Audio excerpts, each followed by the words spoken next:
ಇಲ್ಲಿ as a ಸಾಮಾನ್ಯ ಜನರಾಗಿ ಹೇಳೋದಾದ್ರೆ ಎಲ್ರಿಗೂ ಕೂಡ ಇಲ್ಲಿ ಕಷ್ಟ ಆಗಿದೆ.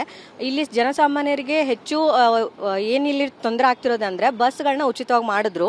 ಬಸ್ಸಲ್ಲಿ ಹೋಗೋದು ಪ್ರಯಾಣಿಕರ ಸಂಖ್ಯೆ ಹೆಚ್ಚಾದಾಗ ಏನಾಗ್ತಿದೆ ಅಂದ್ರೆ ಈಗ ಮೆಟ್ರೋ ಬೇಗ ಹೋಗುತ್ತೆ. ಬೇಗ ಹೋಗೋದ್ರಿಂದ ಮೆಟ್ರೋಕ್ಕೆ ತುಂಬಾ ಜನ ಹೋಗ್ತಾ ಇರೋದ್ರಿಂದ ಈಗ ಮೆಟ್ರೋ ರೇಟ್ ಏರಿಸಿದ್ರು. ಯಾಕಂದ್ರೆ ಇವ್ರು ಕಾಮನ್ ಆಗಿ ಏನ್ ಮಾಡ್ತಾ ಇದ್ದಾರೆ, ಸರ್ಕಾರದ ಯೋಚನೆ ಏನು ಅಂತಂದ್ರೆ ಮೆಟ್ರೋಗೆ ಯಾವ ಕಡೆ ಜನ ಹೆಚ್ಚು ಬರ್ತಾರಲ್ಲ ಅದನ್ನ ನೋಡ್ಕೊಂಡು ಅಲ್ಲಿ ರೇಟನ್ನು ಹೆಚ್ಚು ಮಾಡಿದ್ರೆ ಆಟೋಮೆಟಿಕ್ ಆಗಿ ಅವ್ರಿಗೆ ನಷ್ಟವನ್ನ ತುಂಬ್ಕೋಬಹುದು ಅಂತ ಅರ್ಥ. ಆದ್ರೆ ಇಲ್ಲಿ ನಷ್ಟವನ್ನ ತುಂಬಕ್ಕೆ ಅವ್ರು ಮತ್ತೆ ನಮಗೆ ನಷ್ಟ, ಜನಸಾಮಾನ್ಯಕ್ಕೆ ನಷ್ಟ ಮಾಡಬೇಕು ಅಂತಿಲ್ಲ. ಇವರು ಬೇರೆ ರೀತಿ ಯಾವ ರೀತಿ ದುಡ್ಡು ಮಾಡಬಹುದು ಅಂತಂದ್ರೆ ತುಂಬಾ ಕಡೆ ಮೆಟ್ರೋ ಇನ್ನೂ ಫೆಸಿಲಿಟೀಸ್ ಇಲ್ಲ. ಅಲ್ಲೇನಾದ್ರೂ ಫೆಸಿಲಿಟೀಸ್ ಮಾಡಿದ್ರು ಅಂದ್ರೆ ಇನ್ನೂ ಕೂಡ ಅವ್ರಿಗೆ ದುಡ್ಡು ಹೆಚ್ಚು ಬರುತ್ತೆ. ಮತ್ತೆ ಆಸ್ ಅ ಅಡ್ವೊಕೇಟ್ ಆಗಿ ನಾನು ಹೇಳೋದೇನು ಅಂದ್ರೆ ತುಂಬಾ ಜನ ಅಡ್ವೊಕೇಟ್ಸ್ ನಾವೀಗ ಮೆಟ್ರೋನೇ ಎಲ್ಲರೂ ಕೂಡ ಅವಲಂಬನೆ ಮಾಡಿದೀವಿ. ಯಾಕಂತಂದ್ರೆ ಬಸ್ಸಲ್ಲಿ ಹೋಗಿ ನಮ್ಗೆ ಲೇಟ್ ಆಗುತ್ತೆ, ಕೇಸ್ ಕರೆಕ್ಟ್ ಟೈಮ್ಗೆ ಅಟೆಂಡ್ ಮಾಡಕ್ ಆಗಲ್ಲ. ಆದ್ರೆ ಈಗ ಎಲ್ಲ ಅಡ್ವೊಕೇಟ್ ಮೆಟ್ರೋಗೆ ಬರಕ್ ರೀಸನ್ ಅಂದ್ರೆ ಕೇಸ್ ಕರೆಕ್ಟ್ ಟೈಮ್ಗೆ ಅಟೆಂಡ್ ಮಾಡ್ಲಿಕ್ಕೆ ಅಂತ. ಆದ್ರೆ ಈಗ ಅಡ್ವೊಕೇಟ್ ಜನಸಾಮಾನ್ಯರಿಗೆ ಮಾತ್ರ ಅಲ್ಲ, ಬೇರೆ ಬೇರೆ ಪ್ರೊಫೆಷನಲ್ ಇರುವಂತ ಎಲ್ಲಾ ಜನರಿಗೂ ಕೂಡ ಇದು ಹೊಡೆತ ಬಿದ್ದಿದೆ. ಎಲ್ಲಿವರೆಗೂ ಜನರ ಸಾಮಾನ್ಯರು ಮಾತಾಡಲ್ಲ ಅಲ್ಲಿವರೆಗೂ ಸರ್ಕಾರ ಎಚ್ಚೆತ್ಕೊಳ್ಳಲ್ಲ ಅಷ್ಟೇ. ಲಕ್ಷ್ಮೀ ಬಿರಾದರ್, ಅಡ್ವೊಕೇಟ್. ಚೆನ್ನಾಗಿದೆ. ಟೈಮ್ ಬಟ್ ದುಬಾರಿನೇ. ಟೈಮ್ ಸೇವ್ ಆಗುತ್ತೆ ಬಿಟ್ರೆ ಆರ್ಥಿಕವಾಗಿ ಸಾರ್ವಜನಿಕರಿಗೆ ತೊಂದರೆನೆ. ನಾವು ಡೈಲಿ ಓಡಾಡಲ್ಲ, ಒಂದು 100 ರೂಪಾಯಿ ಪೇ ಮಾಡ್ತೀವಿ. 47 ರೂಪಾಯಿ ಆಯ್ತು ಈಗ ನಾನು ಬರಬೇಕಾದ್ರೆ. ಪಬ್ಲಿಕ್ ಟ್ರಾನ್ಸ್ಪೋರ್ಟ್ ಈ ತರ ಆದ್ರೆ ಹೇಗೆ ಅಂತ ತುಂಬ ಕಷ್ಟ, ಸಾರ್ವಜನಿಕ ಕಷ್ಟ. ಮಿಡ್ಲ್ ಕ್ಲಾಸ್ ಫ್ಯಾಮಿಲಿಗಳಿಗೆಲ್ಲನೂ ಹೊರೆನೆ. ಏನ್ ಹೇಳ್ತೀರಿ, ಸರ್ಕಾರ ಕೇಂದ್ರ ರಾಜ್ಯ ಜಗಳ ಮಾಡ್ಕೊಂಡು ಕೂತವ್ರೆ? ಇಲ್ಲ ಸರ್, ಇವರಿಬ್ರದ್ದು ನಾಟಕನೇ. ಇಬ್ರದ್ದು ನಾಟಕನೇ. ಕಡಿಮೆ ಮಾಡ್ಬೇಕಾದ್ರೆ ಮಾಡ್ಬೋದು ಅವರು. ಅದು ಲಾಸ್ ಮಾಡ್ಕೊಂಡೇನು ಮಾಡೋದು ಬೇಡ, ಸಾರ್ವಜನಿಕ ಹೆಚ್ಚು ಹೊರೆ ಆಗಬಾರ್ದು ಅಷ್ಟೇ. ತಮ್ಮ ಹೆಸರು ಸರ್? ನಮ್ಮ ಮಂಜುನಾಥ್ ಅಂತ. ದುಬಾರಿ ಆಯ್ತು, ಹೇಗಿತ್ತು ಪ್ರಯಾಣ? ಸರ್, ಟಿಕೆಟು ದುಬಾರಿ ಆಗಿರೋದ್ರಿಂದ ಜನಸಾಮಾನ್ಯರಿಗೆ ತುಂಬ ಕಷ್ಟ ಆಗಿದೆ ಸರ್. ಪ್ರತಿ ಸರಿನೂ ಇದೇ ರೀತಿ ಜಾಸ್ತಿ ಮಾಡ್ಕೊಂಡು ಬರ್ತಾನೆ ಇದ್ದಾರೆ. ಅದನ್ನು ಅಟ್ಲೀಸ್ಟು ಇದು ಜನಸಾಮಾನ್ಯರಿಗೆ ಮೆಟ್ರೋನದು ಉಪಯೋಗ ಆಗಕ್ಕಿರೋ ಅಂಥದ್ದು.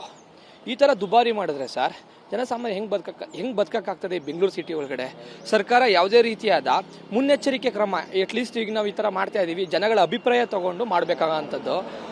ಯಾವುದೇ ಅಭಿಪ್ರಾಯಗಳನ್ನು ಜನಗಳಿಂದ ಸಂಗ್ರಹಿಸಲ್ಲ, ಏಕಾಏಕಿ ಮಾಡ್ತೀವಿ ಅಂತ ಹೇಳಿ ಈ ಥರ ಮಾಡೋದ್ರಿಂದ ಜನಸಾಮಾನ್ಯ ತುಂಬ ತೊಂದರೆ ಆಗ್ತಾ ಇದೆ.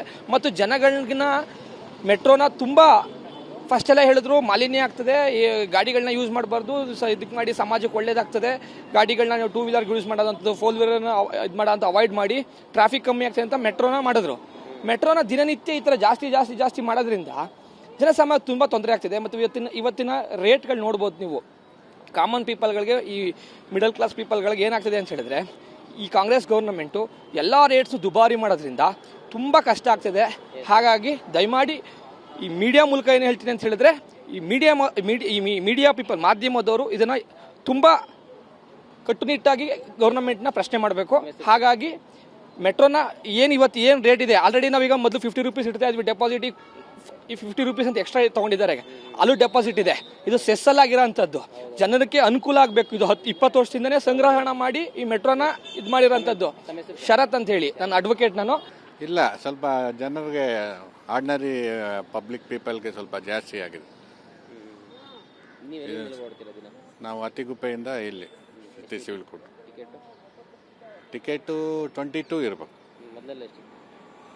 ಅಲ್ಲ, ಅದು ಎಕ್ಸಾಕ್ಟ್ ಏನು ಗೊತ್ತಿಲ್ಲ. ಸ್ವಲ್ಪ ಜಾಸ್ತಿ ಆಯಿತು. ಇಲ್ಲ, ಡೇ ಟು ಡೇ ಜನರ ಓಡಾಟ ಜಾಸ್ತಿ ಇರೋದ್ರಿಂದ ಸ್ವಲ್ಪ ಕಮ್ಮಿ ಆದರೆ ಒಳ್ಳೇದು. ಅಶ್ವಥ್ ನಾರಾಯಣ ರೆಡ್ಡಿ ಅಂತ. ಏನು ಅನ್ನೋದು, ವರ್ಷಕ್ಕೊಂದ್ಸಲ ಈ ಥರ ಏರ್ಸ್ಕೊಂಡು ಹೋಗ್ತಾ ಇದ್ರೆ ಜನಸಾಮಾನ್ಯರಿಗೆ ಭಾರಿ ಹೊರೆ ಆಗುತ್ತೆ. ಈಗಾಗಲೇ ಜೀವನ ಮಾಡೋದೇ ಕಷ್ಟ ಆಗಿದೆ. ಕೆಲಸ ಇಲ್ಲ, ಏನಿಲ್ಲ, ರಿಜಿಸ್ಟ್ರೇಷನ್ಸು ಇಲ್ಲ, ರಿಯಲ್ ಎಸ್ಟೇಟ್ ಇಲ್ಲ, ವ್ಯಾಪಾರ ಇಲ್ಲ, ಉದ್ಯೋಗ ಇಲ್ಲ. ಏನು ಮಾಡೋಕ್ಕಾಗತ್ತೆ ಹೇಳಿ? 5% ಮಾತ್ರ ಹೈಕ್ ಆಗ್ತಾ ಇದೆ ಪಾಕೆಟಿಂದ ಹೋಗೋದು. ಯಾವುದೇ ರೀತಿಯಂಥದ್ದು ನಮಗೆ ಬರೋವಂಥದ್ದು ಇದು ಏನು ಸಂಬಳ ಆಗಿದ್ದು, ಇನ್ಸೆಂಟಿವ್ ಆಗಿರ್ಬೋದು, ಇನ್ಕಮ್ ಆಗಲಿ ಯಾವುದೂ ಇಲ್ಲ. ಇದೊಂಥರ ತುಗ್ಲಕ್ ದರ್ಬಾರ್ ಅಂತ ಹೇಳ್ಬೋದು ಇದನ್ನು. ಯಾವುದು ಈ BMRC ರಾಜ್ಯ ಮತ್ತು ಕೇಂದ್ರಗಳು, ಅವ್ರ ಮೇಲೆ ಇವ್ರ ಮೇಲೆ ಅವರು ಯಾವುದೇ ರೀತಿಯಂಥ ತನ್ನ ಹೊಣೆಗಾರಿಕೆಯಿಂದ ನುಣ್ಸ್ಕೊಳ್ತಾ ಇದ್ದಾರೆ ಹೊರತು, ಸೆಂಟ್ರಲ್ನವ್ರು ನೋಡಿದ್ರೆ ಇಲ್ಲಿನ MPಗಳು, ರಾಜ್ಯ ಸರ್ಕಾರ ನೋಡಿದ್ರೆ ನಮ್ದೇನಿಲ್ಲ. ಯಾರ ಮೇಲಿಂದ ಉದುರಿದ್ದಾರೆ ಇವರೆಲ್ಲ? ಏನಾಗಬೇಕಾಗಿತ್ತು ಹೇಳಿ? ಜನಸಾಮಾನ್ಯರು ನಾವು ದಿನ ಅದೇ ಟ್ರಾಫಿಕ್ ಕಿರಿಕಿರಿ ತಪ್ಪಿಸ್ಕೊಳ್ಳೋದು ಮೆಟ್ರೋ ಆಗಿದೆ ಅಂತ ಸಂತೋಷ.